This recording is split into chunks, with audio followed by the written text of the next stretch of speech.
নামাজ না পড়লে যে দোষটি ক্ষতি হয়, এক, আল্লাহর হুকুম অমান্য করা হয়। দুই, জীবনের বরকত কমে যায়। তিন, গুনাহ করার সাহস বেড়ে যায়। চার, অন্তরে অশান্তি বাসা বাঁধে। পাঁচ, দোয়া কবুল হতে বাধা সৃষ্টি হয়। ছয়, মৃত্যুর সময় কষ্ট বাড়ে। সাত, কবরের আযাব কঠিন হয়।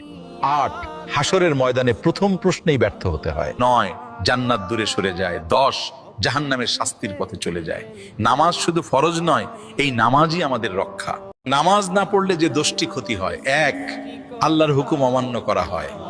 দুই, জীবনের বরকত কমে যায়। তিন, গুনাহ করার সাহস বেড়ে যায়। চার, অন্তরে অশান্তি বাসা বাঁধে। পাঁচ, দোয়া কবুল হতে বাধা সৃষ্টি হয়। ছয়, মৃত্যুর সময় কষ্ট বাড়ে। সাত, কবরের আযাব কঠিন হয়। আট, হাসরের ময়দানে প্রথম প্রশ্নেই ব্যর্থ হতে হয়। নয়, জান্নাত দূরে সরে যায়। 10, জাহান্নামের শাস্তির পথে চলে যায়। নামাজ শুধু ফরজ নয়,